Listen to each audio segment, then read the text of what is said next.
Hello, good morning. Today I thought of giving some tips for the respondents in qualitative research. Yes, respondents are very important.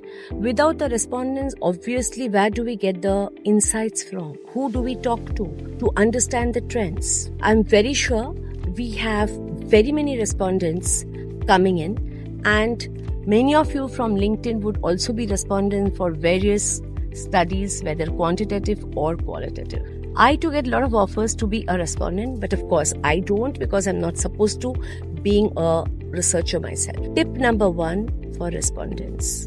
Kindly ensure that when you are coming for a research study, you actually fit into the criteria. Yes, you actually fit into the criteria. Try and be a little honest with yourself. Tip number 2. Just ensure that in addition to fitting into the criteria, double check the category. Just ensure that you are a real category involved individual.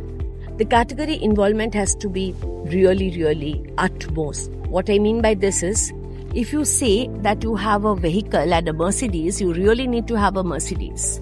Not that, the identities are just made somehow. So you need to be a real Mercedes owner in order to come for a session wherein we are talking about Mercedes. This was just a hypothetical example. Number 3, dear respondents, especially in Calcutta, I know quite a few of you all really well.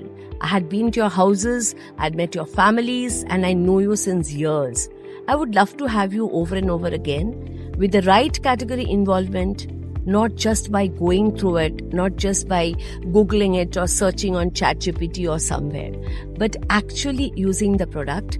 And yes, some of you are really insightful. And this is a direct request to the respondents to ensure that they acknowledge and come for these kind of qualitative sessions only if they feel that they fit into the criteria, only if they feel that they really have the time to put in and help us out in these qualitative research sessions. I'm sure you understand the stake out here. It's we executing the studies, it is the researcher working hard on it, and it is the ultimate client who benefits by the insights, and the insights come by interacting with you. So once again, dear respondents, I'm sure you would understand the seriousness of your responsibilities. It's not just a chat. I'm sure many of you would relate with me. Accept the tips. If you find them applicable, ask your conscience. Thank you so much. Have a great day ahead. This is Ajanta Roy, Consumer Insight Specialist from Kolkata.